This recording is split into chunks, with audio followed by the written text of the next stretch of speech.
नमस्कार, रेशूज किचनमध्ये आपल्या सर्वांचे खूप खूप मनापासून स्वागत। आज आपण तांदळाच्या पिठात गाजर घालून मार्केटमधला महागडा पदार्थसुद्धा विसरून जाल अशी मस्त पौष्टिक रेसिपी बनवणार आहोत।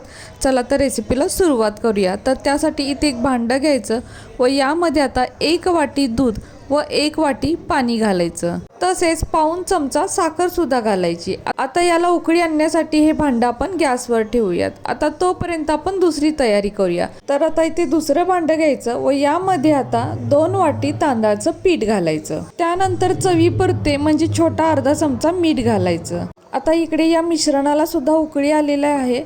तर असं उकळी आलेलं हे मिश्रण आपल्याला या पिठामध्ये घालायचं आहे आणि यामध्ये चांगलं मिक्स करून घ्यायचं। तर आता इथे भांडं थोडंसं छोटं पडलेलं आहे, तर घेताना भांडं थोडंसं मोठं घ्यायचं।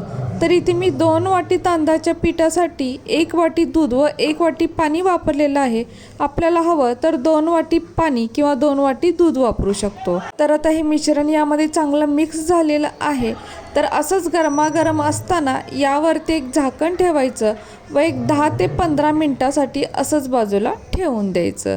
तोपर्यंत आपण दुसरी तयारी करूया। तर इथे मी गाजर घेतलेले आहेत, तर हे पाव किलोला अगदी थोडंसंच कमी आहे, म्हणजे 200 ग्रॅम असतील। आता याचा थोडासा शेंडा आणि बुडका काढून वरची थोडीशी साल सुद्धा काढूया। तर हे पहा, पिलरने यावरची थोडीशी साल काढून टाकलेली आहे, त्यामुळे बारीक मुळं सुद्धा निघून जातात। आता यानंतर काय करायचं, ही गाजर आपल्याला चिरून घ्यायची आहेत। तर सुरीने किंवा वेळीने अशा पद्धतीने चिरून घ्यायची। तर खूप मोठी मोठी चिरायची नाही, थोडीशी बारीकच चिरायची। तर इथे मी आता गोल गोल कट करून घेत आहे। आपल्याला जसं हवं तसं आपण हे गाजर कापून घेऊ शकतो। तर इथे वेळ वाचावा म्हणून मी सर्व गाजर एकदमच कापून घेत आहे, कारण गाजर तेवढी कवळी सुद्धा आहेत आणि चवीला गोड सुद्धा आहेत।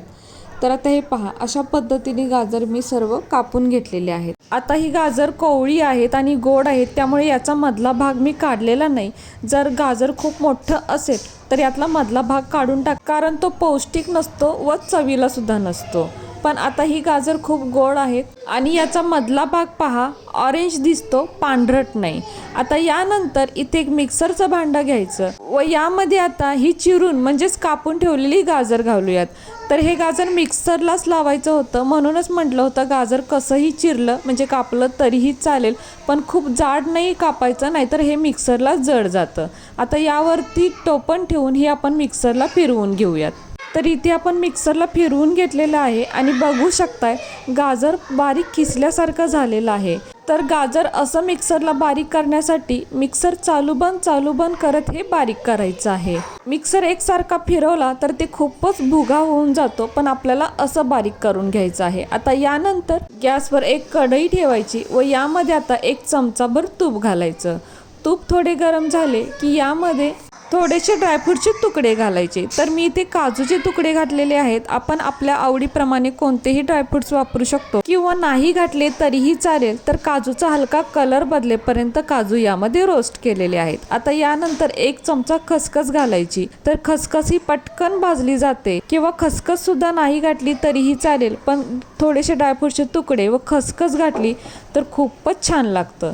आता यानंतर मिक्सरला बारीक केलेलं गाजर यामध्ये घालायचं व या तुपामध्ये चांगलं परतून घ्यायचं, म्हणजे घातलेले ड्रायफ्रुट्स व खसखस यामध्ये चांगले मिक्स होतात व गाजर तुपामध्ये थोडं परतून घेतल्यामुळं टेस्टी सुद्धा बनतं। तर हलका कलर बदलेपर्यंत गाजर या तुपामध्ये परतून घ्यायचं। तर आता बघू शकताय गाजराचा कलर थोडासा बदललेला आहे। आता यानंतर यामध्ये गूळ घालायचा। तर इथे गुळाऐवजी आपण साखर सुद्धा वापरू शकतो।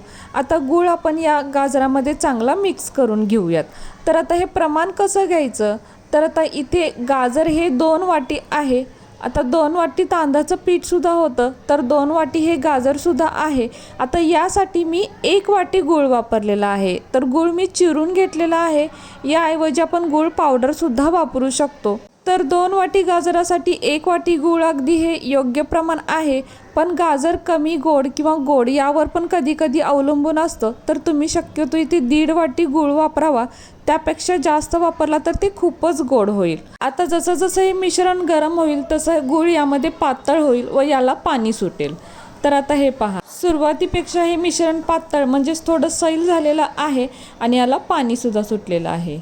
आता गॅसची फ्लेम थोडी हाय करायची, म्हणजे हाय टू मीडियममध्ये ठेवायची व यामध्ये आता 1 चमचा मलई म्हणजे मी इथे दुधावरची साय घातलेली आहे, किंवा आपण इथे मिल्क पावडरचा सुद्धा वापर करू शकतो, किंवा यापैकी काहीही घातलं नाही तरीही चालेल. आता ही साय यामध्ये चांगली मिक्स करून घ्यायची. आता याला कलर छान येण्यासाठी आपण इथे अजून एक वस्तू वापरणार आहोत, ते म्हणजे बीटरूट.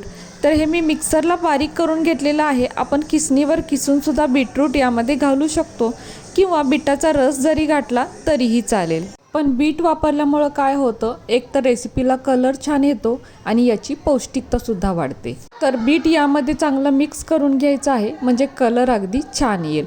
तसेच यामध्ये मी आता 1 चमचा वेलची पावडरसुद्धा घातलेली आहे. वेलची पावडरीचा स्वाद खूप छान येतो, रेसिपीला एक छान टेस्ट म्हणजे चव येते, म्हणून वेलची पावडर वापरलेली आहे. नसेल घालायची तर नाही घातली तरीही चालेल. आता हे मिश्रण पहा, जसं जसं गरम होत गेलेलं आहे तसं यातलं पाणी थोडंसं कमी झालेलं आहे. व याचा कलरसुद्धा पहा, सुरुवातीला कलर कसा होता आणि आता किती छान कलर आलेला आहे, हो ना. तर आता यातलं पाणी पूर्णपणे आटलेलं आहे. आता गॅस बंद करायचा व हे भांडं खाली उतरून घ्यायचं. आता दुसरीकडे एक ताट घेऊया व यामध्ये आता मगाशी तांदळाच्या पिठात गरम पाणी ओतून ठेवलेलं होतं ते मिश्रण घ्यायचं व या ताटामध्ये काढायचं. तर हे अजून कोमटच आहे, पूर्णपणे थंड झालेलं नाही. तर पूर्णपणे थंड आपल्याला करायचंच नाही. मिश्रण कोमट किंवा थोडंसं गरम असताना चांगलं मळून घ्यायचं. मिश्रण सुरुवातीला फार गरम असेल आणि हाताने मळायला होत नसेल तर वाटी घ्यायची आणि थोडंसं ते प्रेस करायचं व कोमट झाल्यानंतर अशा पद्धतीने हाताने मळून घ्यायचं. तर ज्यांना पिठाची उकड काढता येत नाही त्यांच्यासाठी ही अगदी सोपी पद्धत आहे. तर आता इथे पीठ पहा, चांगलं मऊ मळून घ्यायचं आहे आपल्याला. तर हे पहा, पीठ आपलं मळलेलं आहे. तर अगदी याच्यावरती अजिबात चिरा गेल्या नाही पाहिजे इतकं हे पीठ मऊ मळून घ्यायचं. तर आता हे पहा, बोटाने असं प्रेस केल्यानंतर कडेने चिरा गेलेल्या नाहीत, म्हणजे हे पीठ आपलं अगदी व्यवस्थित मळलेलं आहे. आता यानंतर जे आपण सारण करून ठेवलं होतं ते घ्यायचं व या पिठामधला लिंबा एवढा गोळा आपल्याला इथे घ्यायचा आहे आणि हातावरती असा गोल गोल करून प्रेस करायचा आहे. तर बघू शकता याला कुठेही चिरा गेलेल्या नाहीत. आता यानंतर हाताला थोडंसं पाणी किंवा पीठ लावून याची आपल्याला एक वाटी बनवून घ्यायची आहे. तर दोन्ही हाताच्या बोटांनी असं काठाला प्रेस करत जायचं, म्हणजे याची छान अशी खोलगट वाटी तयार होते. तर आता आपल्याला अंदाज आलाच असेल की आपण इथे काय बनवत आहोत. तर आपण इथे मोदक बनवत आहोत, पण थोडासा वेगळा मोदक आहे. तर मोदक कसा आहे हे पाहण्यासाठी व्हिडिओ अगदी शेवटपर्यंत पहा. आता आपण मोदकाच्या कळ्या बनवून घेऊयात. तर हे पहा, एका बोटाचं अंतर ठेवून 3 बोटांनी अशा पद्धतीने कळ्या बनवून घ्यायच्या आहेत. तर अगदी सोपं आहे. अंगठ्या शेजारचं बोट आहे ते आतमध्ये ठेवून बाकीच्या अंगठ्याच्या आणि दुसऱ्या बोटांनी अशा कळ्या बनवून घ्यायच्या. तर बघू शकताय किती छान असा फुलाचा आकार आलेला आहे. आता यामध्ये आपण हे सारण भरूया. तर वाव, सारणाचा कलर तर पहा, काय मस्त कलर दिसतो. आणि हे पहा, काय अप्रतिम दिसत आहे हे. तर हे फूल भरून आपल्याला सारण इथे घालायचं आहे आणि बोटाने असं थोडंसं मध्ये प्रेस करायचं आणि या ज्या कळ्या आहेत ना त्या एका दिशेने करायच्या आहेत. आणि यानंतर हा मोदक आपल्याला बंद करून घ्यायचा आहे. तर मध्ये मध्ये बोटाने सारण प्रेस करून अशा पद्धतीने बंद करायचा. तर खूप सोपी पद्धत आहे. जर हाताने आपल्याला वाटी करायला जमत नसेल तर मोदक आपण लाटून सुद्धा करू शकतो. तर आता हे पहा, मोदक आता पूर्ण बंद करून घेतलेला आहे. अशा पद्धतीने त्याला वरती टोक काढून घ्यायचं आणि बघू शकताय काय मस्त कळीदार मोदक झालेला आहे. या पद्धतीने आता सर्व मोदक मी बनवून घेतलेले आहेत. आता एक मोदक तुम्हाला वेगळा दिसत असेल कारण तो माझ्या मुलाने बनवलेला आहे. आता यानंतर इथे माझ्याकडे मोदक पात्र आहे, तुम्ही हवं तर चाळणीचा वापर करू शकताय. आता यामध्ये थोडं पाणी घालायचं व या प्लेटमध्ये मी मोदक ठेवलेले आहेत. तर या प्लेटला आधी थोडंसं तेल लावून घ्यायचं व नंतर या प्लेट्स या मोदक पात्रामध्ये ठेवून द्यायच्या व यावरती आता झाकण ठेवून हे आपण मीडियम फ्लेमवरती गॅसवर ठेवून द्यायचं. तर अगदी 15 मिनिटात मोदक तयार होतात. इथे मोदक तयार झालेले आहेत. तर हे पहा, अगदी मस्त झालेले आहेत. तर थोडं गरम आहे तर बघू शकताय दोन्ही प्लेटमधले मोदक अगदी छान दिसत आहेत, एकदम फुलासारखे तयार झालेले आहेत, हो ना. अगदी पाहूनच किती छान वाटतात हे पांढरे शुभ्र मोदक. आणि हे पहा, मोदक एकदम पातळ बनवलेले आहेत, पण एकही मोदक फुटलेला नाही. आता मी तुम्हाला दुसऱ्या प्लेटमधला सुद्धा मोदक दाखवते. हे पहा, आतलं सारण दिसतंय पण मोदक फुटलेला नाही. इतके परफेक्ट हे मोदक तयार झालेले आहेत. तसेच हे मोदक आता उचलून दाखवते. तर हे पहा, प्लेटला ते अजिबात चिकटलेले नाहीत आणि किती मस्त असे मोदक तयार झालेले आहेत. तर बघू शकताय, अगदी कळीदार मोदक आहेत, हो ना. यावरती गार्निशिंगसाठी केशरची काडी ठेवली तर काय मस्त अप्रतिम असं फुलांसारखे मोदक तयार होतील.